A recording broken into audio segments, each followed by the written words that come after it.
నటి వరలక్ష్మి తమిళమ్మాయి అయినప్పటికీ తెలుగులో నటించిన క్రాక్ సినిమాతో మంచి గుర్తింపు తెచ్చుకొని చేతి నిండా సినిమాలతో బిజీగా గడుపుతుంది. ఇక వరలక్ష్మి ఇటీవల తను ప్రేమించినటువంటి నికోలై సచ్దేవ్తో నిశ్చితార్థం చేసుకున్న సంగతి మనందరికీ తెలిసింది. వారి వివాహం ఈ ఏడాదిలోనే ఉండబోతుంది. ఇక వరలక్ష్మి వివాహానికి సంబంధించి నటుడు విశాల్ చేసినటువంటి కామెంట్స్ ప్రస్తుతం వైరల్గా మారాయి. సినిమాల్లో వరలక్ష్మి తనను తాను నిరూపించుకోవడం కోసం ఎంతో కష్టపడింది. అలాంటిది తను అనుకున్నది సాధించి తెలుగు చిత్ర పరిశ్రమలో మంచి పేరు తెచ్చుకున్నందుకు సంతోషంగా ఉంది. తను ఎంతో మంచి వ్యక్తి. ఆమె తల్లిని కూడా నేను అమ్మ అని పిలుస్తాను. పర్సనల్ లైఫ్లో సెటిల్ అవుతున్న వరలక్ష్మికి హృదయపూర్వక శుభాకాంక్షలు తెలియజేస్తున్నానని విశాల్ పేర్కొన్నాడు.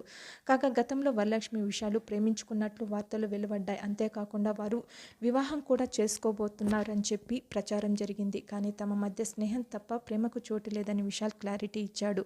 ఎంతో క్లోజ్ ఫ్రెండ్స్గా ఉండే విశాల్ వరలక్ష్మి 2019లో వరలక్ష్మి తండ్రి అయినటువంటి శరత్ కుమార్ పైన విశాల్ చేసినటువంటి కొన్ని కామెంట్స్ వల్ల వాళ్ళిద్దరూ బద్ధశత్రువులుగా మారారు.